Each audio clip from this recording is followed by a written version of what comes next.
yacimientos. Entonces, espero que esta charla sea de su agrado. Intenté hacerla dinámica, dadas las circunstancias en las que estamos, pero bueno, espero les guste.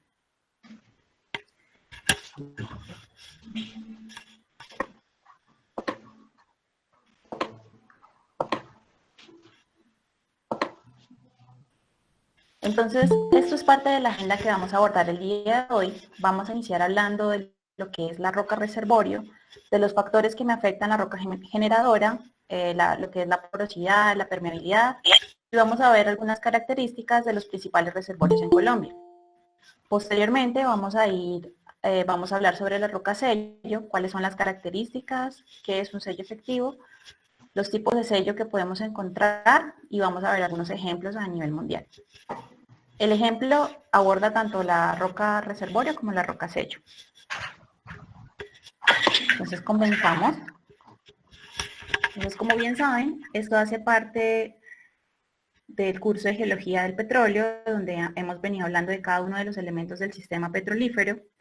En la clase anterior, ustedes vieron lo que es la roca generadora, y hoy nos vamos a enfocar en lo que es el almacén. Esta imagen de Maguna en el 98 es una imagen muy visual de cómo es un sistema petrolífero. Entonces acá tenemos, digamos, dos sistemas. Tenemos un reservorio, digamos, convencional, con mi trampa, con mi sello, con mi falla, y tenemos un reservorio de tipo no convencional, donde mi roca sello, pues va a ser mi misma roca fuente. Y bueno, dada la tecnología, podemos perforar pozos horizontales y extraer el crudo que está inclusive en los shale reservoirs. Entonces, bueno, como la idea es hacer esta clase un poco dinámica, quiero que me escriban en el chat para ustedes qué es una roca almacenadora. Con sus palabras, recibo ideas.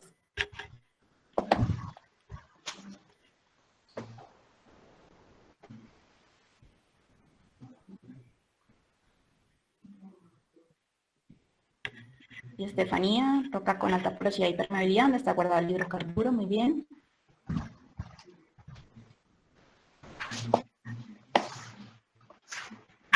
Iván, también muy bien. Bueno, están muy bien las ideas que me están dando, roca porosa, que migra. Perfecto. Entonces, para mantenerlo simple, digamos, ¿qué es una roca almacenadora? Es una roca, una unidad rocosa que tiene suficiente porosidad y permeabilidad para almacenar y transmitir fluidos.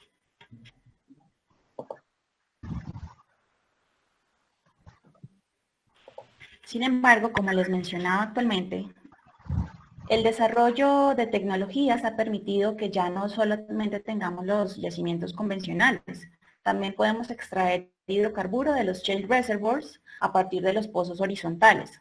Entonces, por ejemplo, hablábamos de que los reservorios tenían que tener porosidad y buena permeabilidad, ¿sí? Sin embargo, en los shale reservoirs hablamos de microporos, de nanodarcis, de igual manera en las arenas apretadas. Entonces, de esta gráfica, ¿qué es importante destacar? Bueno, los shale reservoirs definitivamente tienen que tener una extensión considerable para que puedan ser económicamente viables.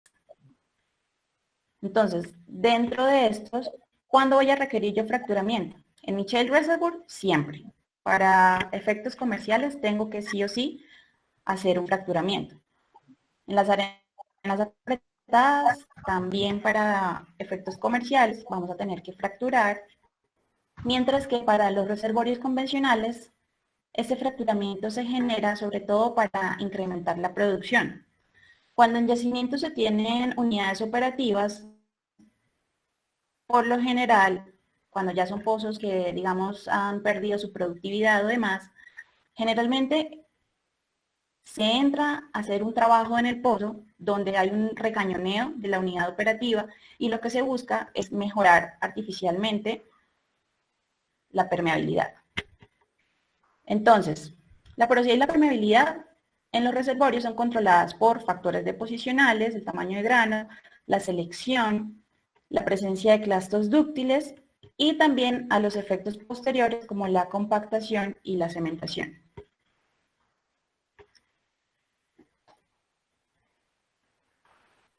Entonces, en cuanto a la roca almacenadora, entonces, por lo general, vamos a tener rocas almacenadoras en las rocas sedimentarias, que pueden ser areniscas, calizas, conglomerados, rocas fracturadas.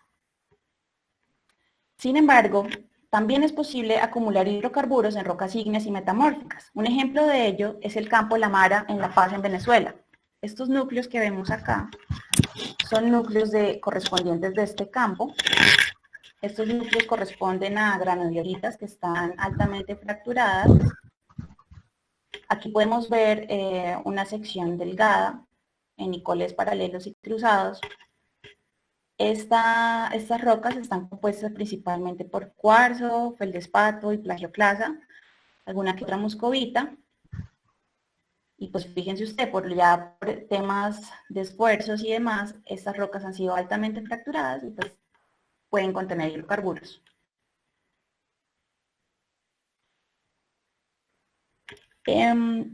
Veo que Stephanie tiene alguna pregunta, entonces si quieres las preguntas, yo las voy anotando y al final si quieres damos respuesta a las preguntas, ¿te parece? Perfecto.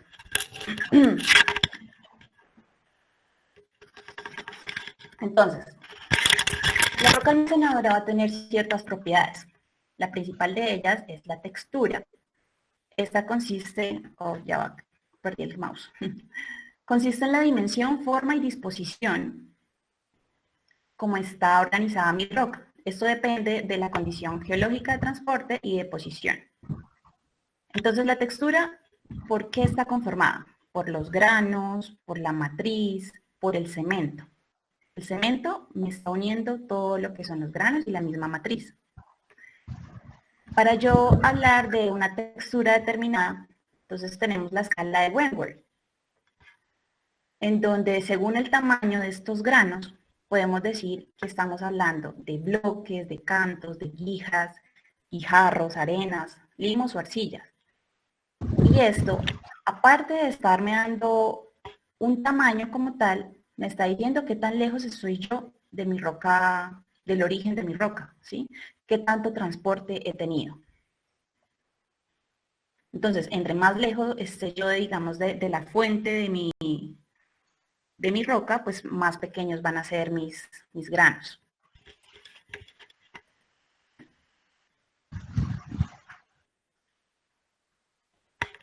La porosidad es otra propiedad muy importante de la roca almacenadora y es el porcentaje de volumen de poros o espacio vacío dentro de una roca que pueda contener fluidos, ¿sí?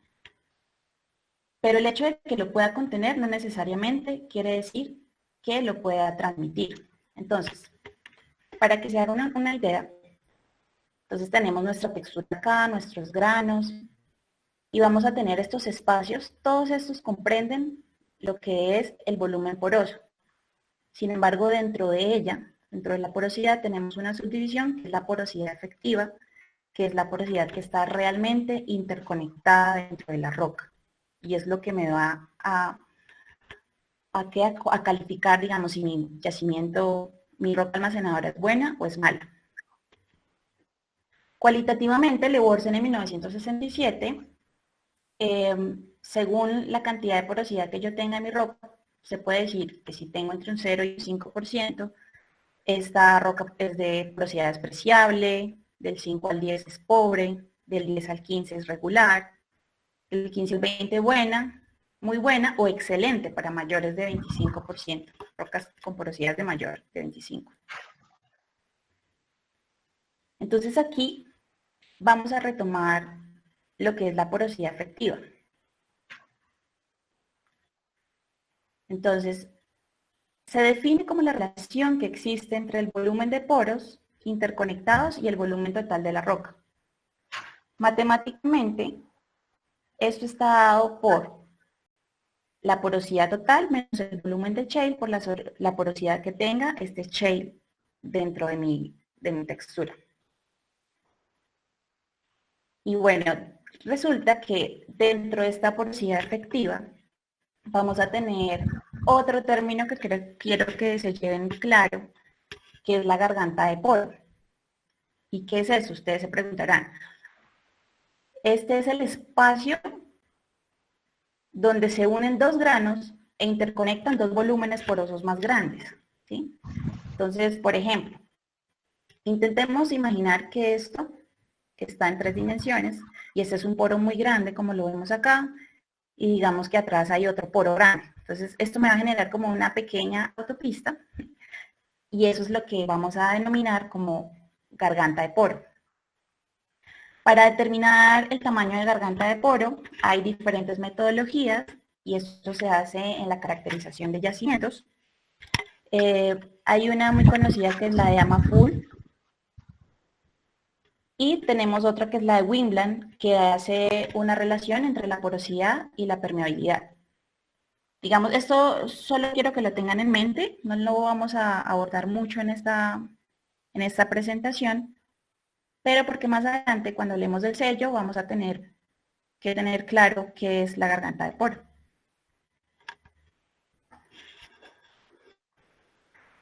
Bueno, dentro de los factores que influyen en la porosidad, como bien sabemos, es el volumen poroso sobre el volumen total. Vamos a tener una porosidad primaria que va a estar dada por el ambiente de deposición y esto me va a afectar la selección, el empaquetamiento, la forma o el cemento que yo pueda tener dentro de mi roca almacenadora. Entonces, si yo tengo un almacenamiento tipo cúbico, es decir, que vamos a formar ángulos imaginarios de 90 grados entre los granos, vamos a llegar a tener una porosidad efectiva de un 47.6%. Si hablamos de un empaquetamiento ortorrómbico, vamos a poder tener una porosidad efectiva de un 39.5%. Romboedral, que son ángulos de 60 grados, vamos a tener una porosidad efectiva no mayor a 25.9%. Otro factor que me va a afectar en mi porosidad va a ser la selección. Entre mejor sorteada esté mi roca, mejor porosidad voy a tener. ¿Por qué? Digamos, ustedes dirán, bueno, si acá tengo granos más grandes, ¿por qué si acá tengo granos más pequeños? ¿Por qué va a tener acá mejor porosidad que en una roca pobremente sorteada? Pues resulta que las partículas finas lo que van a hacer es que me van a bloquear estos espacios interporales. Entonces, por eso, entre mejor sorteada esté mi roca, mejor porosidad voy a tener. Y en la forma, entre más redondeada, pues también voy a generar, vamos a tener granos, digamos, perfectos, como estos que están acá en la presentación, y vamos a tener mayor porosidad.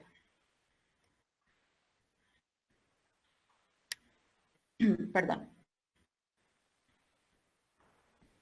En cuanto a la porosidad secundaria, hablamos ya de los eventos postdeposicionales o diagenéticos. Dentro de estos se incluyen los eventos tectónicos, las fracturas, las microfracturas y las mineralizaciones.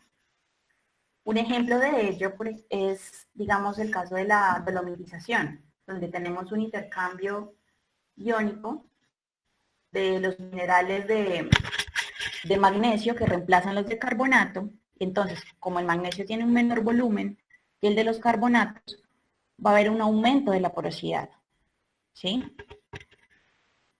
La porosidad secundaria también va a estar controlada, digamos, si tenemos direcciones de clivaje preferenciales o ya bien sea el control cristalográfico.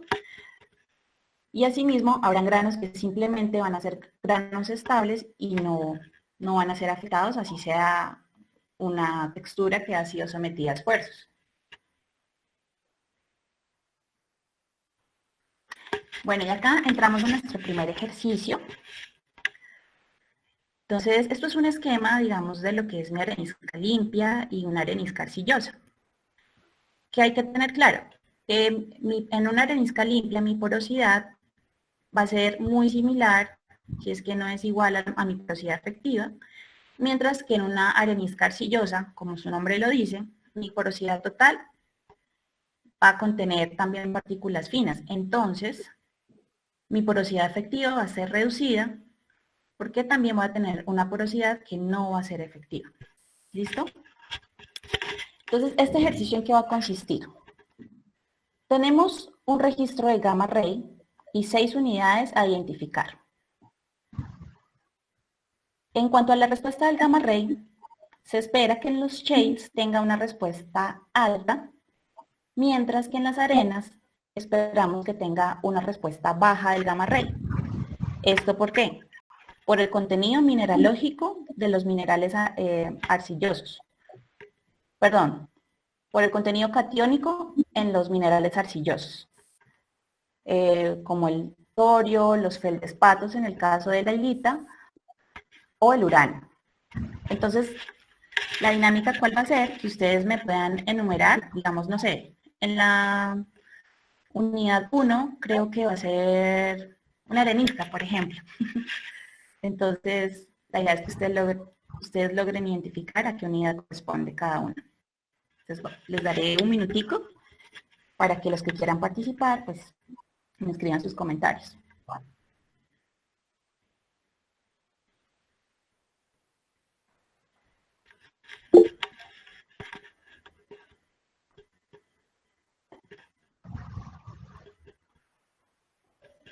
Uno, tres.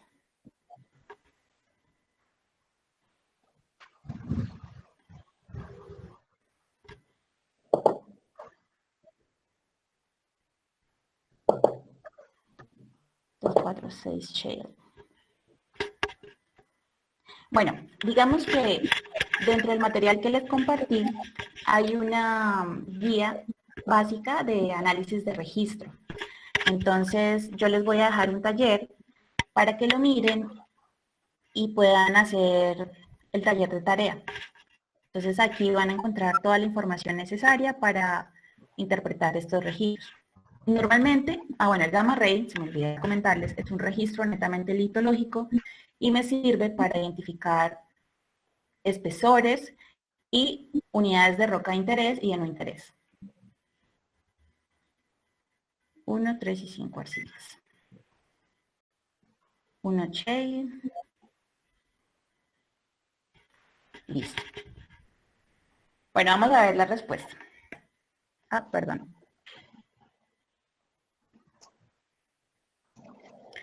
La unidad 1 es un shale. La unidad 2 es una arena.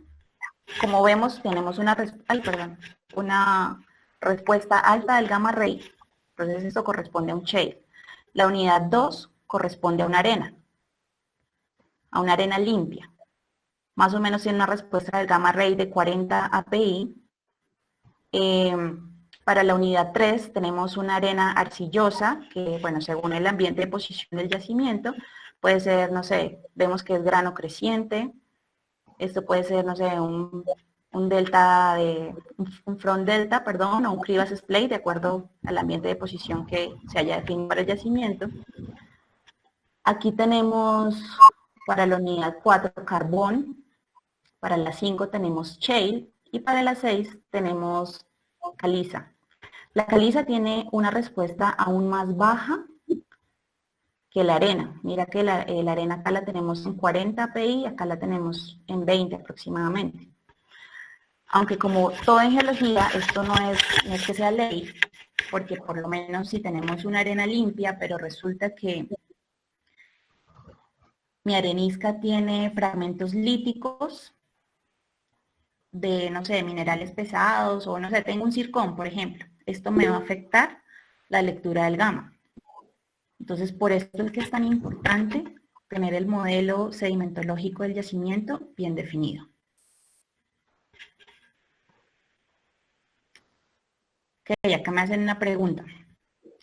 ¿Cómo distinguir ese gamma ray entre coal y limestone? Bueno, digamos, diferente a la pregunta que me hiciste anteriormente,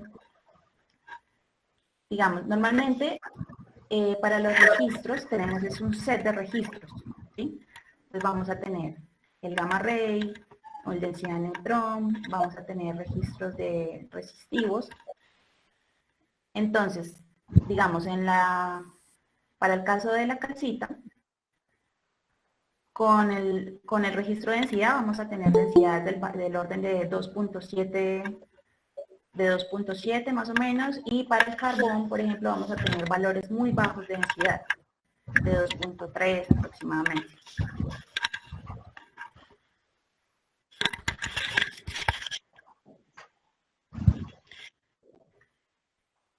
Igual, tranquilos, que yo les dejo el material para que puedan leer, si están interesados en el tema, en la interpretación de registros. Bueno, como les comentaba, la presencia de partículas finas me va a afectar la porosidad efectiva de mi roca. Entonces, pero esto depende de qué tanta tengo yo, del tipo de arcilla que yo tenga y cómo es la distribución. Entonces, no es lo mismo tener una roca almacenadora con arcilla dispersa que una roca almacenadora que por efectos, digamos, en el campo locales, tenga arcilla asociada a estos eventos. Entonces, como vemos, la porosidad efectiva se va a disminuir mucho más si tengo una arcilla dispersa. En cambio, las arcillas que generan barreras impermeables laminares, digamos que son un poco más fáciles de identificar a nivel de yacimiento y no me va a afectar tanto la porosidad efectiva como si lo va a hacer cuando están las arcillas dispersas. Bueno, ahora vamos a hablar un poco de lo que es la permeabilidad. Entonces, como ya bien lo comentábamos, esta es la propiedad que permite el paso de los fluidos a través de los poros interconectados, es decir, a través de la porosidad efectiva, sin dañar o desplazar las partículas de las rocas. Esto realmente es una medida de conductividad de los fluidos y es probablemente la propiedad más importante de las rocas. Esto está definida por la ley de Darcy. Entonces acá vemos al señor Henry Darcy, el que se creó esta ley, donde dice que el caudal que atraviesa un medio poroso es proporcional al gradiente hidráulico y al área de flujo. Entonces, si de este caudal, siendo K la constante de proporcionalidad o la permeabilidad y la despejamos, nos va a quedar que la permeabilidad es igual al caudal por la viscosidad, por la longitud, por el delta de presión, por el área. Es un poco confuso, pero digamos la permeabilidad se mide normalmente en los laboratorios o a partir de la petrofísica, de los métodos indirectos de los registros, se puede interpretar la permeabilidad en una roca.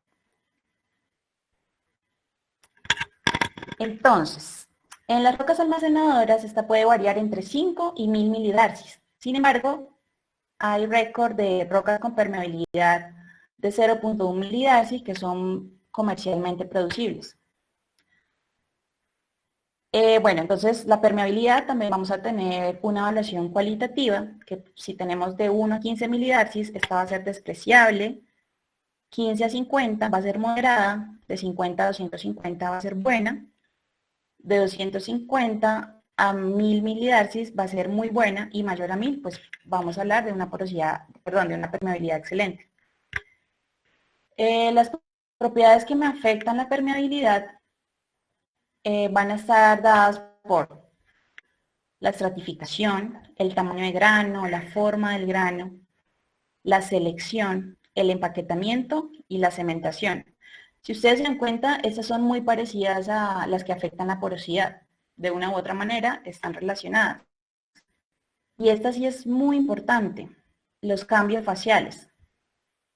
Yo creo que esto es de lo más importante a nivel de yacimiento, como tener definido cuáles son las fases que me puedo encontrar en mi campo y cómo puede variar esto. Para esto se hace una caracterización y un modelo estático de mi yacimiento y poder predecir estos cambios faciales. Bueno, acá En esta imagen vemos una relación entre la permeabilidad y la porosidad. Entonces, en azul tenemos las rocas carbonatadas y en amarillo vemos las rocas, las areniscas.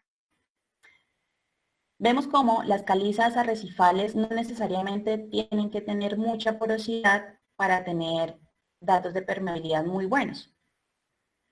Para las areniscas bien cementadas,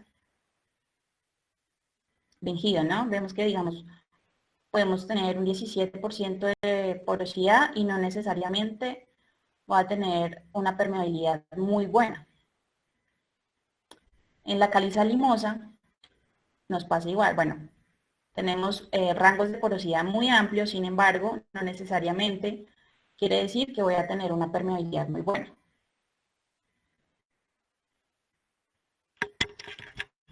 Aquí, bueno, vamos a hacer el ejercicio número 2. Estas son las características de reservorio de los principales campos en Colombia. Entonces, tenemos del campo API la unidad operativa K2. Esta unidad operativa hace referencia al grupo Guadalupe, con una porosidad del 17% y una permeabilidad de 500 milidarcies. Vemos Limón, Cusiana, Chuchupa, Ballena, San Francisco. Y tenemos el tipo de crudo que hay en estos yacimientos. Entonces, cualitativamente quiero que me digan API según la clasificación de porosidad cualitativa que vimos en la diapositiva anterior. No sé si le quieran tomar un pantallazo. La idea es que ustedes me digan si es buena, muy buena, regular, moderada.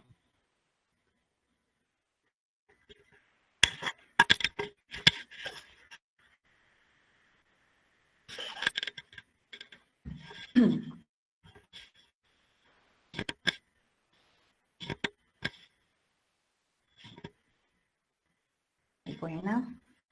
Vamos a ver. Muy buena. Bien. Caño Limón. 5.000 milidarcies. Bueno, excelente, ¿no? Claro.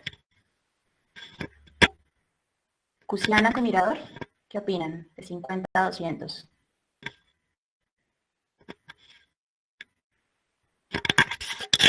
Buena, muy bien. Para Chuchupa y Ballena.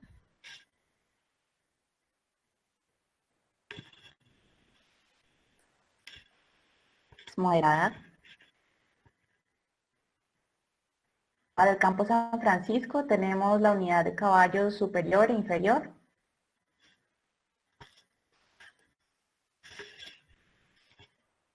Buena, muy buena, buena. Muy buena, buena. Ah, perdón. Le soplé la siguiente. Bueno, de ahorita.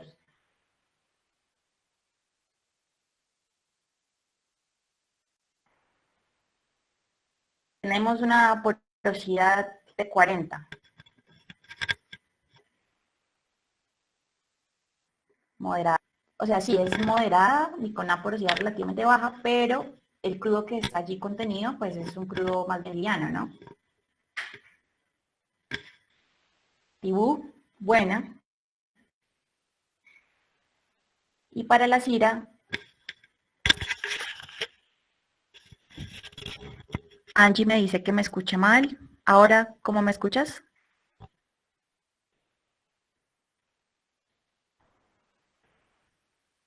De buena a muy buena.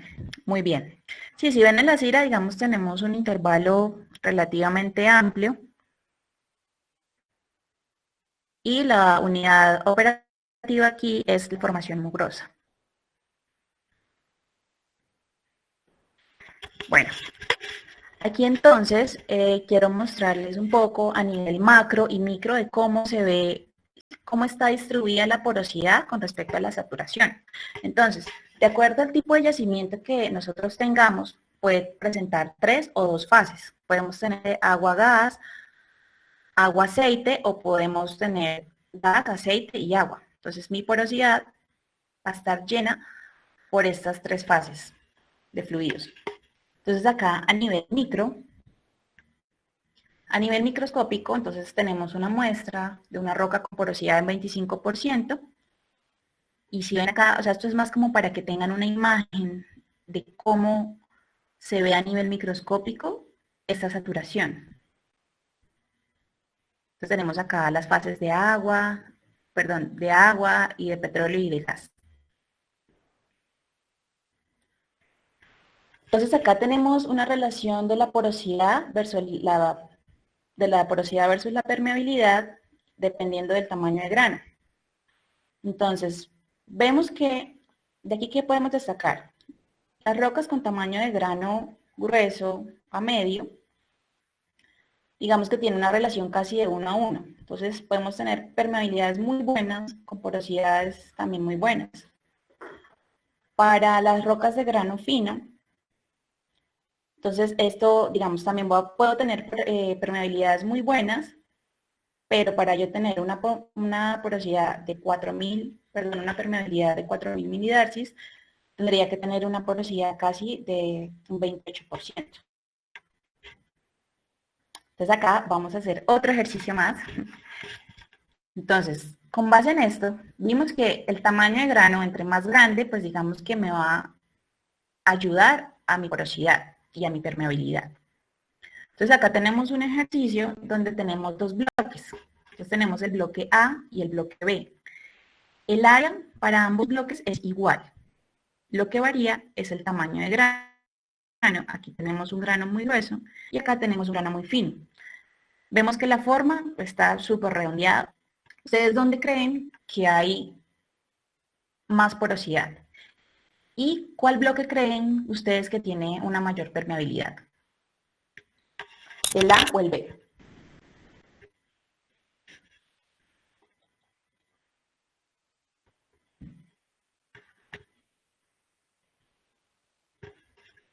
A, mayor porosidad, dicen. Porosidad mayor el de B. B, mayor porosidad. Listo, y ahora de permeabilidad, ¿qué creen ustedes? B, más porosidad.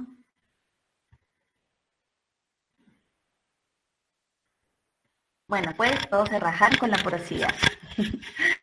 Porque como les comentaba, eso está influenciado, digamos, un factor que me afecta la porosidad es el empaquetamiento. Entonces, devolviéndonos a la diapositiva inicial, si vemos el empaquetamiento, digamos, se están formando ángulos de 90 grados entre todos mis granos. O sea, perdón.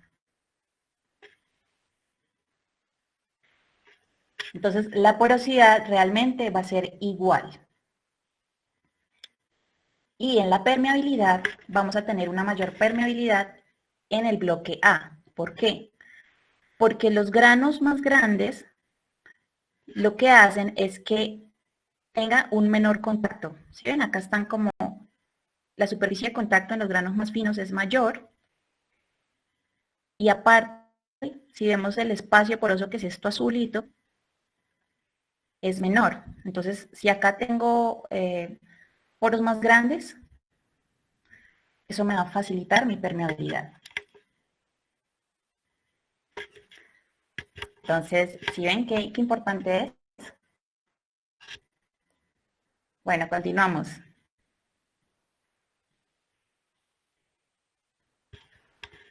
Entonces, para resumir, vamos a tener básicamente dos tipos de porosidad. Una porosidad primaria, que está dada por la textura, matriz y los minerales que pueda contener mi roca. Estos a su vez son sometidos a procesos diagenéticos como la compactación, y estos pueden generarme o no porosidad secundaria. Entonces, si yo tengo una unidad de roca almacenadora que sufre un proceso de compactación súper fuerte y por ende tenemos una cementación muy fuerte, eso nos va a disminuir la porosidad.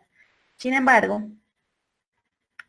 si por el contrario tenemos unos carbonatos y hay un proceso de disolución, ya sea por, no sé, fluidos o por efecto mismo de la compactación, entonces por intercambios mineralógicos, podemos tener un aumento de la porosidad. De igual manera, el fracturamiento también me va a generar un aumento en la porosidad. Entonces, vemos que a mayor profundidad se me va a disminuir la porosidad. Esto por la carga como tal litostática de las mismas formaciones.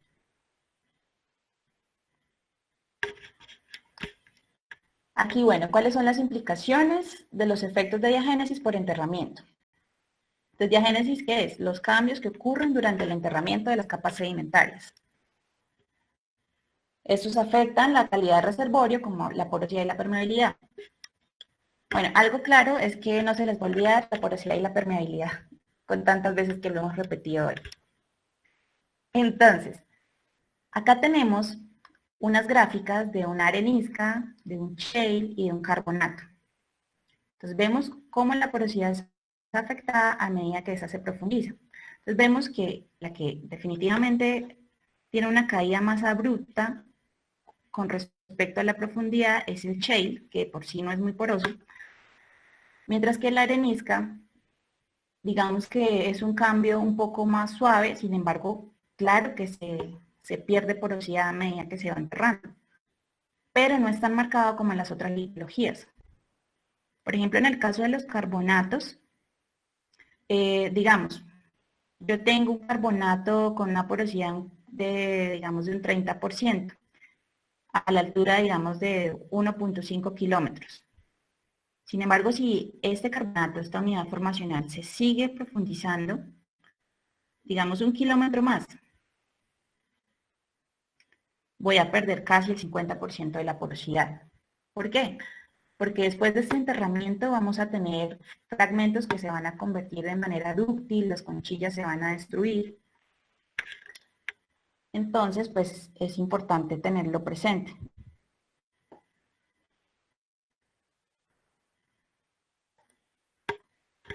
Bueno, esta es la clasificación de rocas carbonatadas de Dunham, donde, bueno, básicamente por la textura pueden ser soportadas por lodo, por grano o por ausencia de lodo. Entonces, esas pueden ser mudstone, waxstone, packstone, grainstone, boundstone, o puede estar asociado a carbonatos cristalinos. Y esto depende de la proporción de granos que tenga mi empaquetamiento. Bueno, la clasificación de la porosidad de Choquette y Bray. Entonces tenemos que depende de la fábrica de la roca y esta puede ser interpartícula, intrapartícula, intercristalina, móldica, fenestral. Cuando no depende de la fábrica de la roca, tenemos que puede ser asociado a fracturas, a canales, a cavidades o a cavernas. Cuando depende no de la fábrica, puede ser brechoide, por perforaciones, galerías o desecación.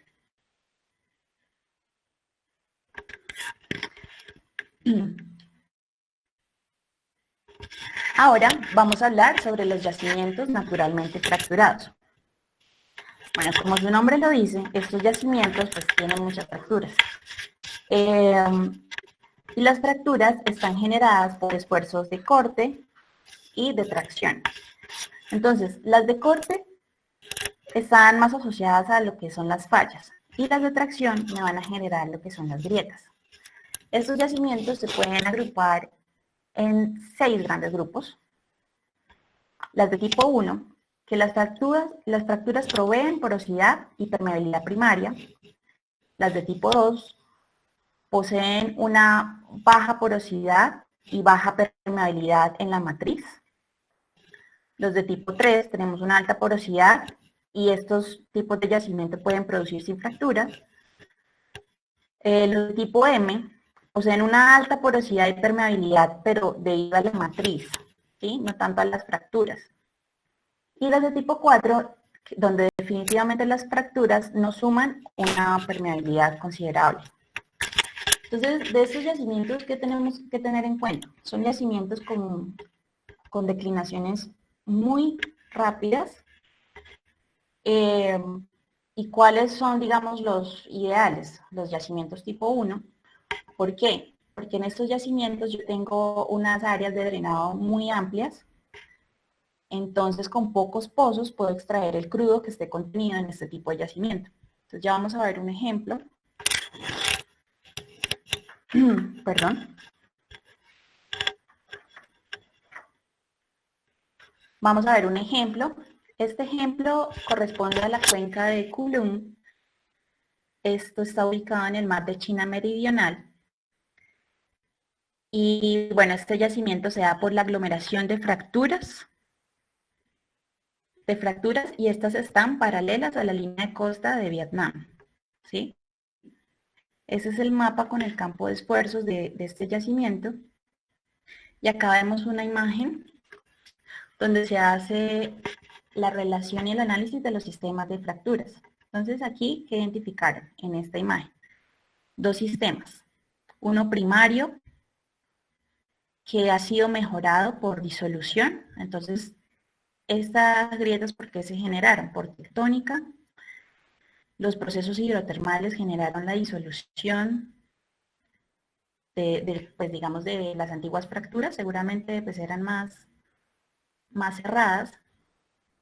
Son relativamente continuas, tienen unas longitudes más altas, mientras que este segundo sistema de fracturas vemos que la longitud es un poco más corta, tienen menos permeabilidad, la apertura también es más corta, si comparamos este espacio de acá con el del otro sistema de fracturas. Entonces, este yacimiento, litológicamente, es un granito. Perdón, sí, este afloramiento corresponde a un granito, donde hay, bueno, un montón, una aglomeración de fracturas, y este es un tipo 1, como las que mencionábamos acá. O sea, estas fracturas son de tipo 1, por fracturas naturales. Sin embargo, en algunas zonas del yacimiento, cercanos sobre todo a las fallas presentes aquí, es un yacimiento tipo híbrido, donde es de tipo 1, de tipo 2. Y para que se hagan una idea, digamos, un pozo en este yacimiento puede producir 20.000 barriles de petróleo por día, un solo pozo.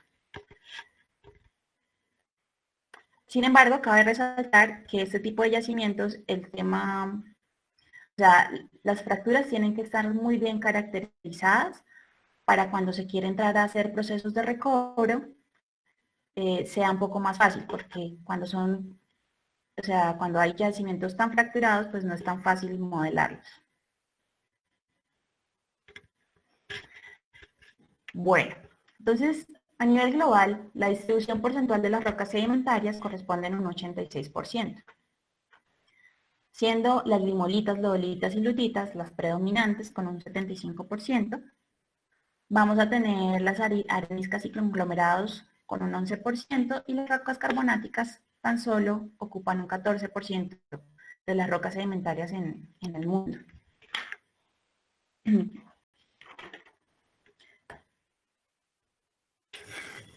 Entonces aquí, este es un mapa del globo con la distribución de los carbonatos ricos en calcio en los diferentes océanos del mundo. Entonces vemos acá el Golfo Arábico.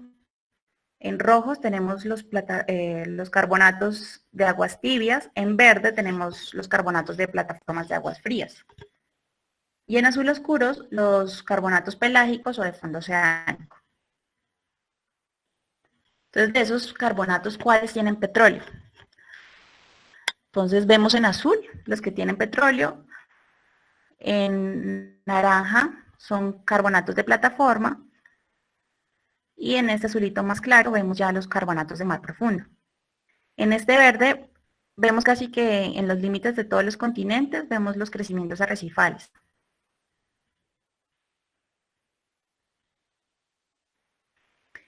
Y en este mapa vemos la distribución de las rocas siliciclásticas, que está pues asociada a las grandes cadenas montañosas. Y vemos pues es un poco más predominante. Entonces, este es un cuadro comparativo entre los carbonatos y los clásticos.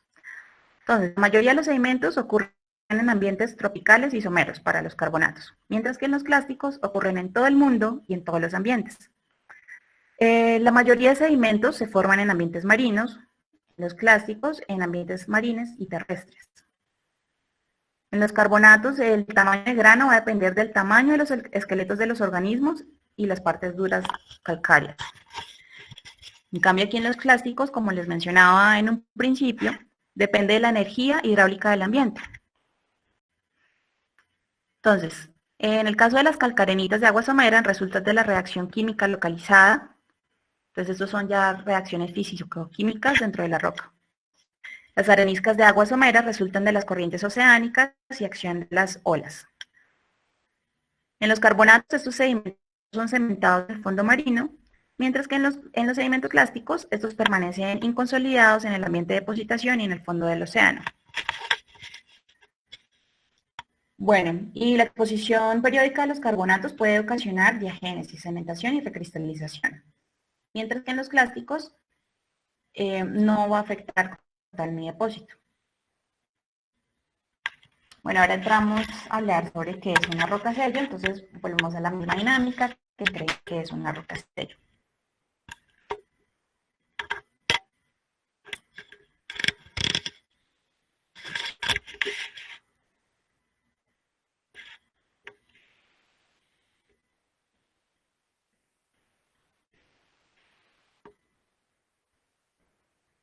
Permeable, perfecto. Poca permeabilidad que impide el escape de hidrocarburos a la superficie. Poco porosa.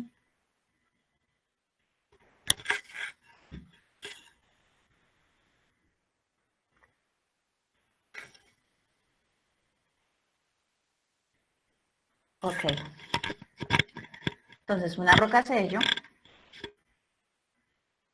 es una roca relativamente impermeable, por lo general es lutita, anhidrita o sal.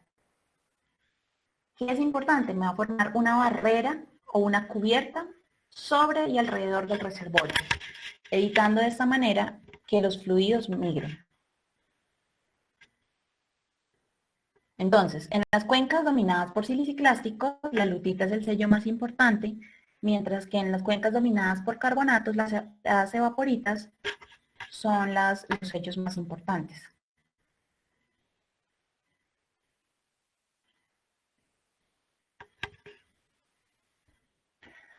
Bueno, entonces acá tenemos dos ejemplos donde tengo una roca sello en verde y el amarillo es mi reservorio. Entonces, en el ejemplo 1, pues definitivamente no hay un sello efectivo lateral y seguramente ese hidrocarburo contenido acá, pues ya migró gran parte. Y en el segundo ejemplo, vemos que el sello pues es un poco mejor que en el primer ejemplo, pero vemos que al quedar arena contra arena, también hay una alta probabilidad de que por allí migre mi sello.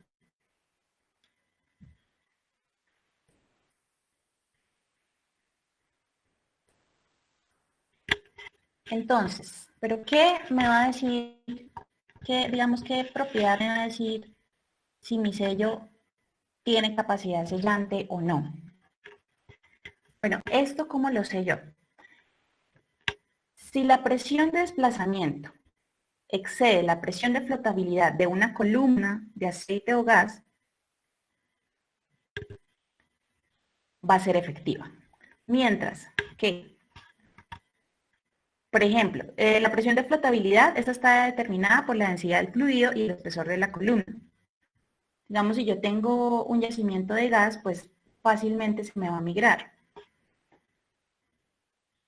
Estas presiones capilares, ya les muestro otra imagen para que tengamos pues algo más gráfico. Entonces, la presión de flotabilidad es la presión que me va a generar esta columna de hidrocarburo en mis microporos acá. O sea, en mi sello. Pero mi sello adicionalmente tiene unas presiones capilares que me van a permitir o no dejar migrar el hidrocarburo. Entonces, si yo tengo un sello muy delgado, y esto, digamos, estamos hablando en el orden de nanoporos, pero acá las presiones capilares no van a permitir que el fluido migre, ¿sí? Pero acá tenemos un poro un poco más grande, digamos, si el sello es muy delgado, entonces el fluido va a migrar por allí. Entonces, como acá vemos en la imagen, esta presión que me genera mi columna de hidrocarburos va a ser, eventualmente, si no tengo un sello efectivo, va a hacer que migre por allí el hidrocarburo.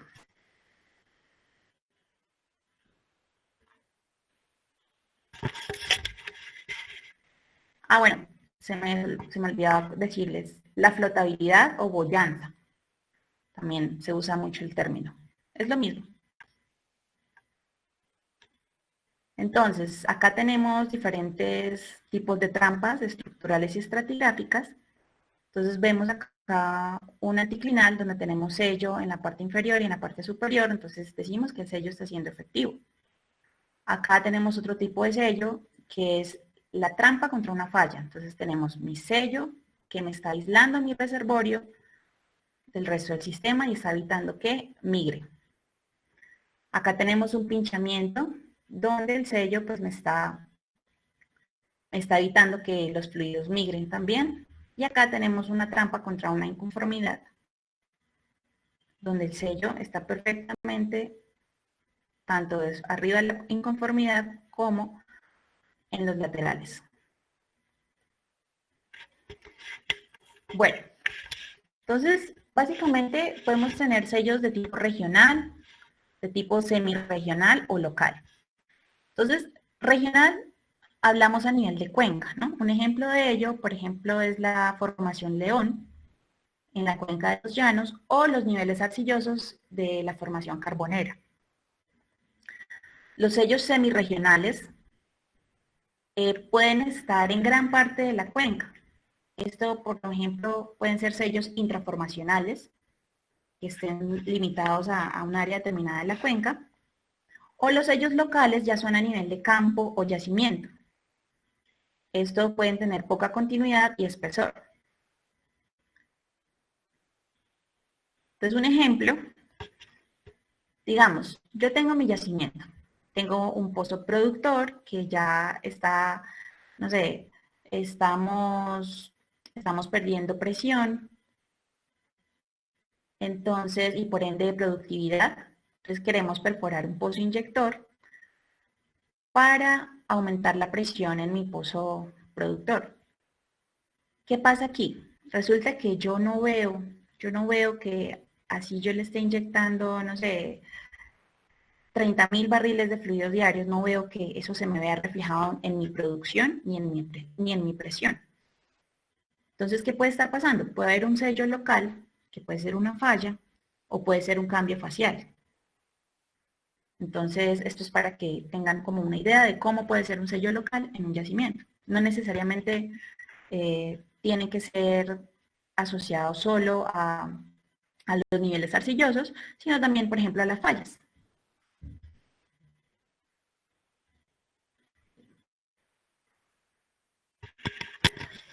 Entonces, tenemos sellos verticales y horizontales. Entre más espeso sea el sello, pues va a ser más efectivo. Entre más extenso sea, también va a ser más efectivo. La litología del sello también es muy importante. Ahorita en la siguiente diapositiva vamos a ver la capacidad del sello capilar, lo que les mostraba en la anterior diapositiva, cuando empezamos a hablar del sello, que es muy importante que no esté fracturado, porque pues esto va a hacer que mi fluido migre por allí, por las fracturas, y ojalá que sea dúctil para evitar que se rompa con facilidad.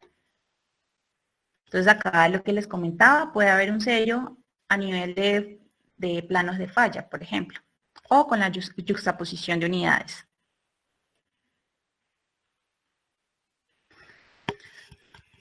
Entonces, en resumen,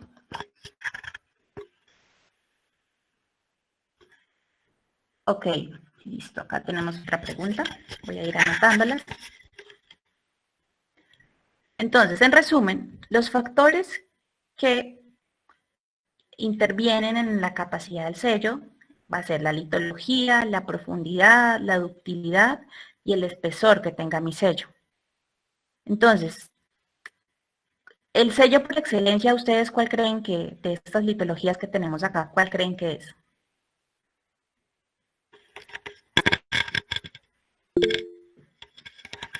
La sal, muy bien. ¿Por qué? Porque es que la sal es muy dúctil, es el material más dúctil que puede haber, digamos, a nivel de sello. Entonces, no se necesita de un gran espesor para que este sea efectivo.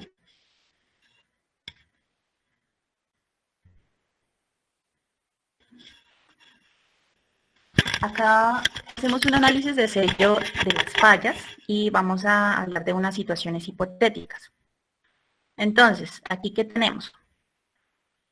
Tenemos arenisca contra un shale y contra una falla. Entonces aquí vemos que claramente sí me está sellando, porque acá digamos tengo gas, tengo crudo, y aquí no voy a tener reservorio, entonces pues está siendo efectivo mi sello en esta primera imagen.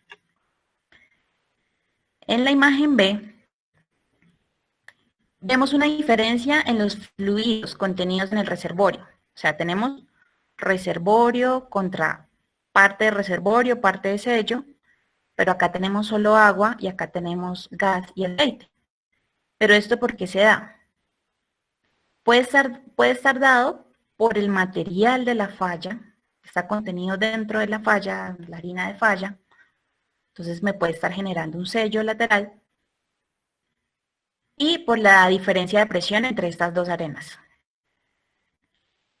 Contrario acá por lo menos vemos que el fluido es el mismo en ambos flancos de mi estructura, y vemos incluso que el contacto agua-aceite es el mismo para ambas partes de la estructura. Entonces aquí realmente no está viendo un sello.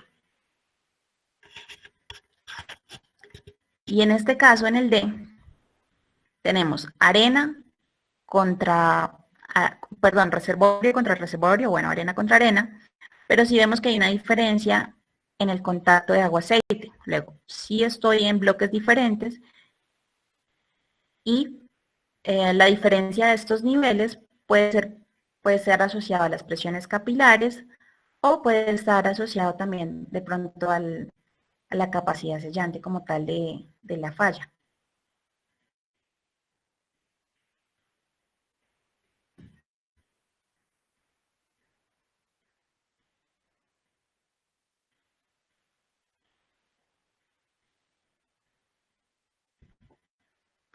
El tercer caso se definiría como un solo yacimiento, sí. Incluso en este, o sea, tú puedes tener, incluso en el D, por ejemplo, así tú tengas diferentes contactos agua-aceite en un mismo yacimiento, tú puedes tener compartamentalizaciones, y según tu yacimiento, este contacto agua-aceite puede variar. Entonces, yo creo que el yacimiento está más asociado a la estructura geológica. Entonces, esto realmente es la misma estructura, solamente que acá pues está fallado y me generó fue dos bloques.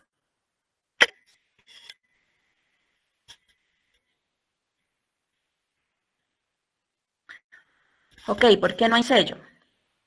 Porque vemos que los fluidos son continuos. ¿Sí ves? Aquí los fluidos son continuos. El contacto agua-aceite es exactamente el mismo. Entonces, ¿qué me está queriendo decir esto? Que mi reservorio está conectado. Contrario a lo que pasa acá. Acá hay sello, pero mira que el sello acá está más marcado de pronto por la falla que como tal porque haya un shale o no sellando mi reservorio. Sí, claro, arriba está definitivamente el sello, todos acá.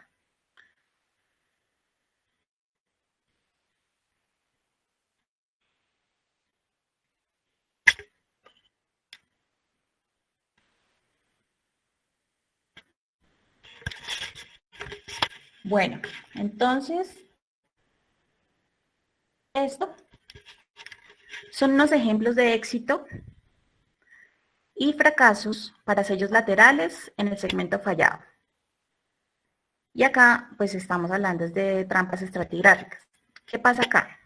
Resulta que acá tengo un pozo exploratorio y tengo shale tanto hacia la base como hacia como hacia el tope, como hacia la base y lateralmente.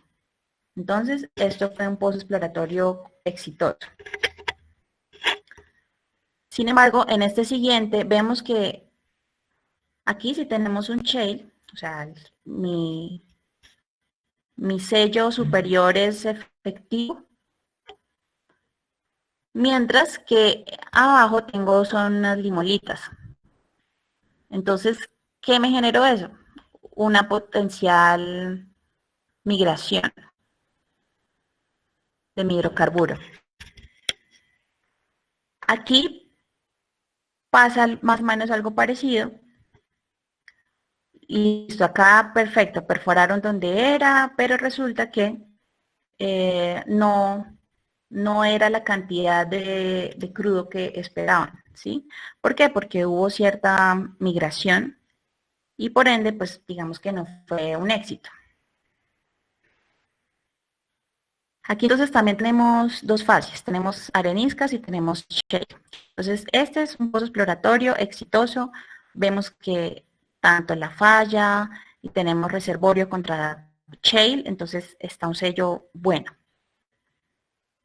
Aquí, ¿qué nos pasó? Resulta que la arena contra la arena quedaron unidas. Por ende, pues continuó la migración de hidrocarburos. Y aquí lo que se puede ver es que quizás este pozo tuvo shows, pero esos shows que me están diciendo, o sea, sí, efectivamente, ahí había hidrocarburo, pero por un sello efectivo, pues migró. Y en el caso C tenemos algo muy similar, donde hay una migración potencial. ¿Y cuál es la asunción principal que yo voy a tener? Sello, arena contra, perdón, arena contra shale es sello. Y arena contra arena, pues no va a ser sello.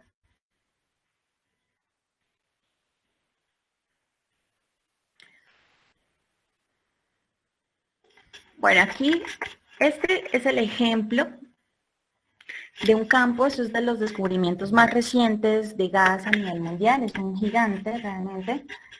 Este campo está ubicado en la parte más distal del delta del Nilo, es casi llegando a Chipre aproximadamente. Esto lo descubrió la ENI en el 2015 y entró en producción en el 2018. Resulta que este campo es un crecimiento arrecifario. Es un build-up gigantesco, tiene un área de 100 kilómetros cuadrados, tiene una columna de gas de 630 metros y tiene una arena neta petrolífera de 410 metros. O sea, esto es un porcentaje bastante alto. De los estudios obtenidos de los pozos que se perforaron aquí, se tiene que la porosidad de crecimiento es aproximadamente de un 30%. Y ustedes recuerdan de la gráfica de la relación de la porosidad y la permeabilidad de acuerdo a las rocas si son carbonatadas o siliciclásticas. Bueno, pues en este caso la permeabilidad es excelente. Tienen permeabilidades mayores a 1000 milidarcis.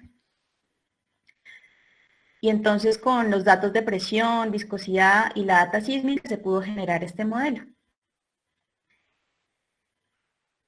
Y al hacer un análogo, porque como todos los geólogos siempre queremos hacer análogos con cosas visuales en tierra y que podamos ver y tomar muestras, resultó ser muy parecido al Sella Massif de Dolomitas. Esto está ubicado en Italia. Entonces, a nivel de detalle de afloramiento, imagínense, estos son megaporos, los que podemos ver en este yacimiento, o sea, en el análogo, ¿no? O sea, estas muestras son de este macizo. Y estos, bueno, son crecimientos arrecifales de edad miocena.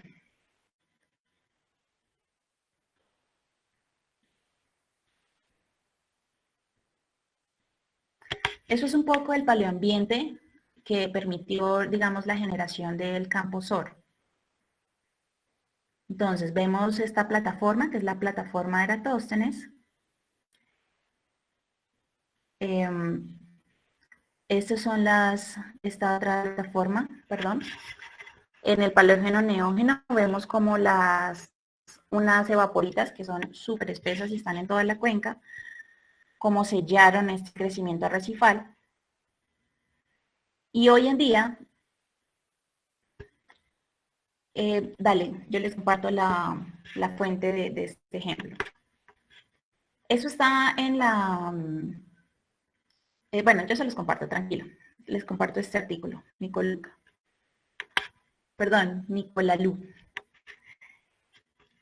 Bueno, el análogo moderno sería más o menos con lo que hoy en día tenemos en las Bahamas.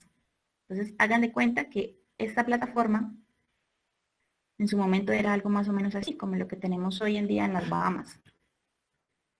Y permitió la deposición, bueno, el crecimiento, no deposición, de estos arrecifes gigantes. Entonces, esto es una sección sísmica de este campo. Entonces, acá se puede ver el crecimiento arrecifal. Ya lo vieron.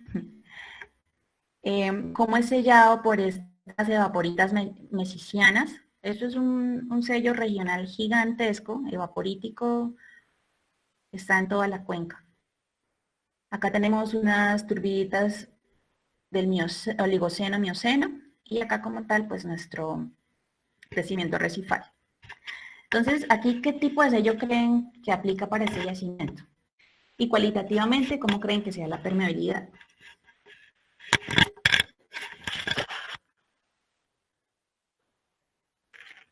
Aunque creo que este ya se lo dije un poco, ¿no? Es un sello apolítico, es un sello estratigráfico también,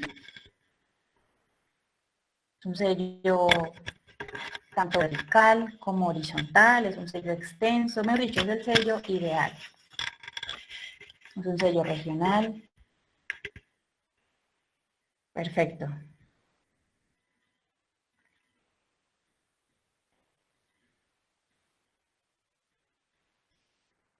Sí, todas esas respuestas que me dieron están muy bien. Realmente es una estructura gigante, o sea, imagínense, esto tiene 100 kilómetros cuadrados. Es un megacampo.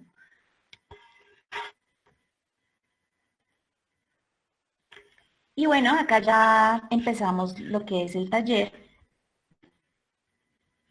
Perdón. El taller, entonces acá tenemos la columna estratigráfica de la cuenca Catatumbo. Entonces la idea es que ustedes me digan cuáles son las rocas sello, cuáles son las rocas almacenadoras y cuáles son las rocas generadoras. Al menos en paquetes, digamos. Por ejemplo, voy a señalar este grupo. ¿Ustedes qué creen que este grupo de rocas vaya a ser? Almacenadoras, generadoras, sello. Que me identifiquen cuál es el sello aquí en la cuenca.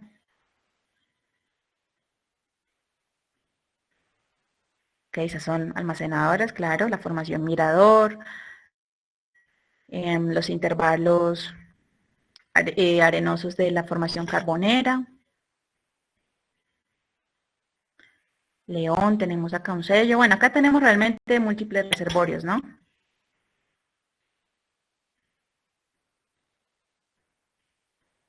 Tenemos por acá también unas calizas.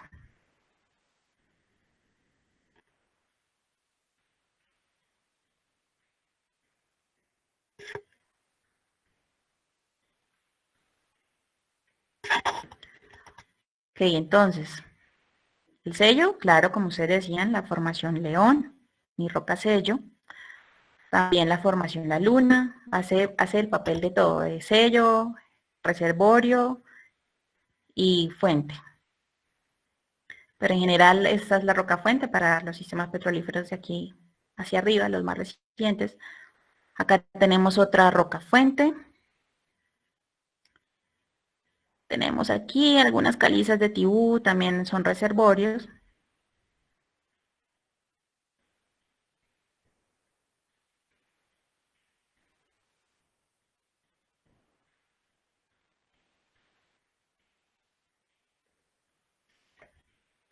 Y bueno, y de la roca generadora, que estoy segura que quedaron súper duchos con el anterior curso, yo sé que ustedes tienen una tarea donde tienen que llenar como la roca generadora de diferentes cuencas. Entonces la idea es dar continuidad a esa actividad y adicionalmente incluir la roca almacenadora y la roca sello para cada una de esas cuencas.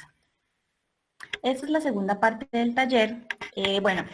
Ya por el tema del tiempo y también para que ustedes puedan investigar un poco más, eso es un ejercicio muy sencillo, como les decía. Entonces acá tenemos el registro del gamma ray, tenemos unos resistivos, tenemos el densidad neutrón.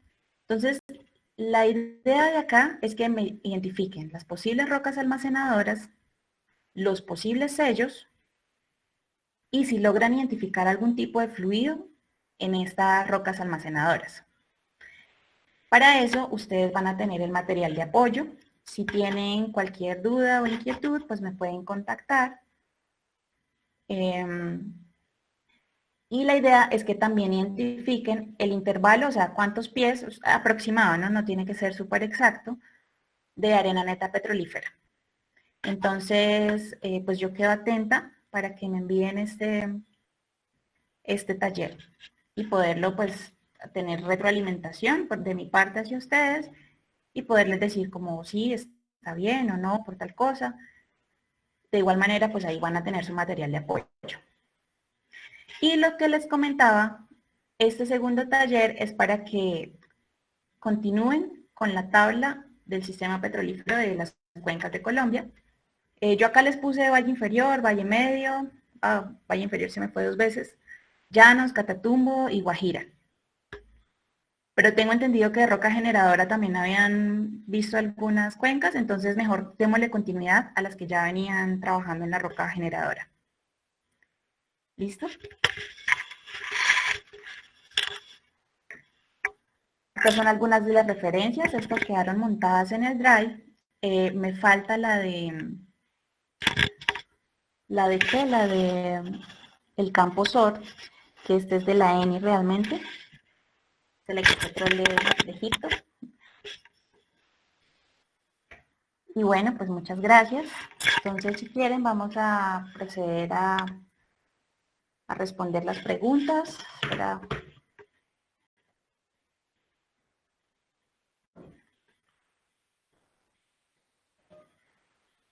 Entonces,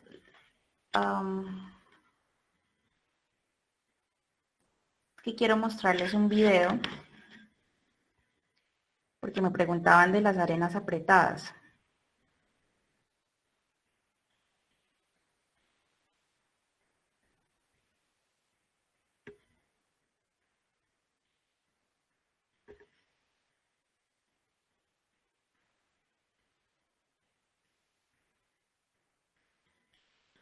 No lo encuentro.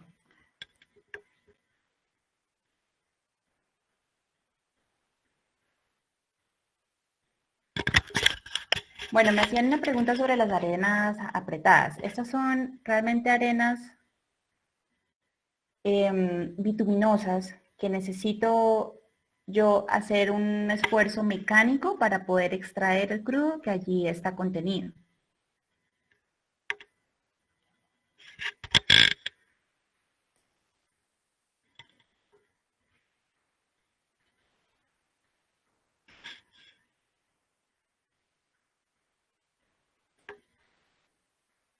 ¿Aló?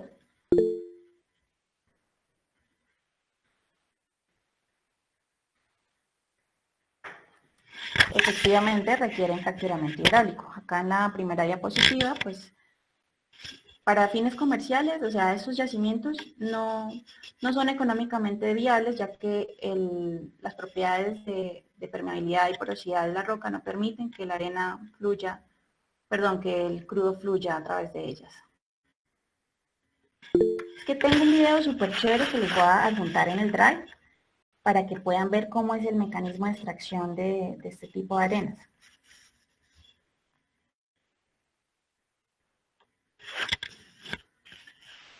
Ok, compartimentalización. Entonces, es cuando yo tengo, hagan de cuenta, el yacimiento es una gran estructura. Espérenme un segundo, vuelvo a, perdón, ya un momento. Un momento.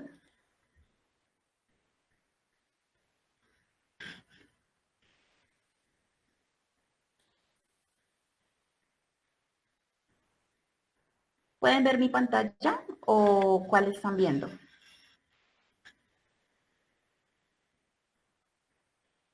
Aún no. Ok, voy a... Ok. Entonces voy a presentar una ventana. Listo.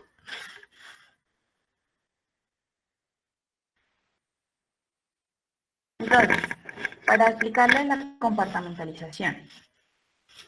Digamos, esto es una anticlinal gigante, ¿sí? Pero esto es un ejemplo de un libro. Digamos, el anticlinal de la Cira. Todos sabemos que es el campo más antiguo de Colombia. Entonces, yo tengo una estructura gigante, pero particularmente, digamos, en el Valle Medio Magdalena, por el levantamiento de la cordillera y demás, vamos a tener muchas pequeñas fallas que me van a generar como pequeños bloques dentro de mi mismo yacimiento, ¿sí?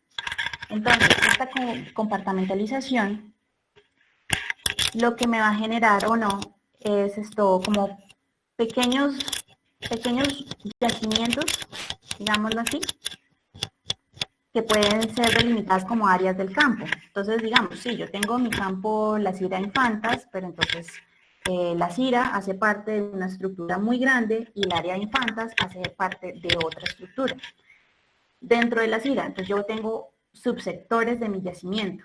Entonces tengo Cira Norte, Cira Sur, Cira Este, pero eso está más que todo relacionado con la geología y las fallas que yo pueda tener en mi yacimiento.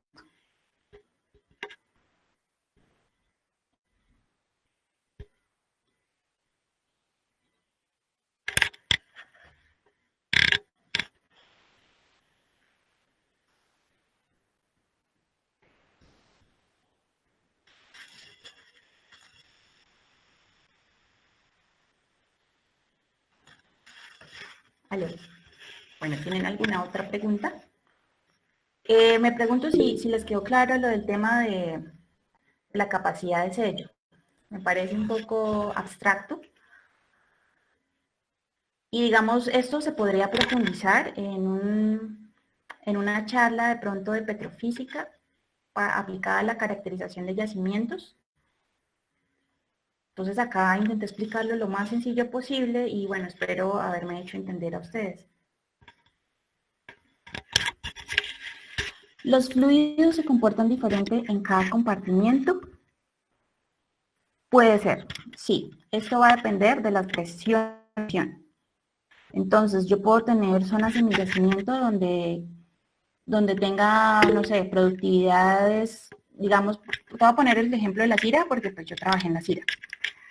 Entonces, teníamos pozos buenos, digamos en Cira Sur, que producían 200 barriles diarios, ¿sí? Con presiones de yacimiento altas, pone tú 1200, 1400 PSI. Pero entonces teníamos pozos de 20 barriles por día. Entonces sí, los fluidos pueden comportarse de manera diferente en cada bloque, pero esto está asociado a la presión de formación y a otros factores de yacimiento. La presión de desplazamiento sí es la misma presión capilar. Es que no quería confundirlos y quería como irme con una sola definición.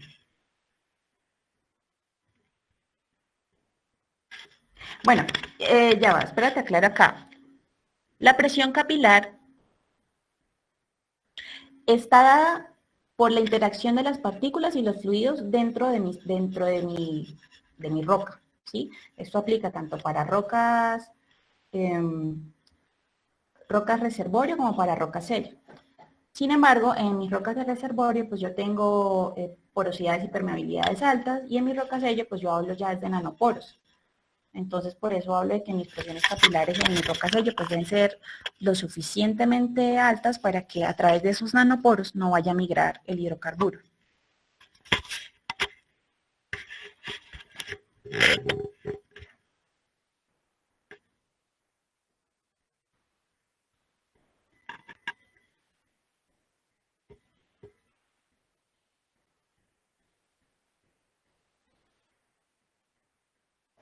Bueno, chicos, espero que les haya gustado la charla. Como les dije, digamos, estos son conceptos básicos, espero que les hayan quedado claros. Y ya si quieren de pronto ahondar un poco más en las características petrofísicas de un yacimiento, pues sería, digamos, parte de otra charla un poco ya más profunda. Bueno, no a ustedes, un gusto compartir este espacio y bueno, quiero agradecer a NEOI y al capítulo estudiantil por brindar estos espacios de intercambio de conocimiento. Consejo, realmente tener los sistemas petrolíferos, al menos de las principales cuencas del país, es muy importante. Seguramente se los van a evaluar, estoy totalmente de este estilo. Entonces, es bueno tener como esos conceptos básicos. Es, digamos, a manera de consejo.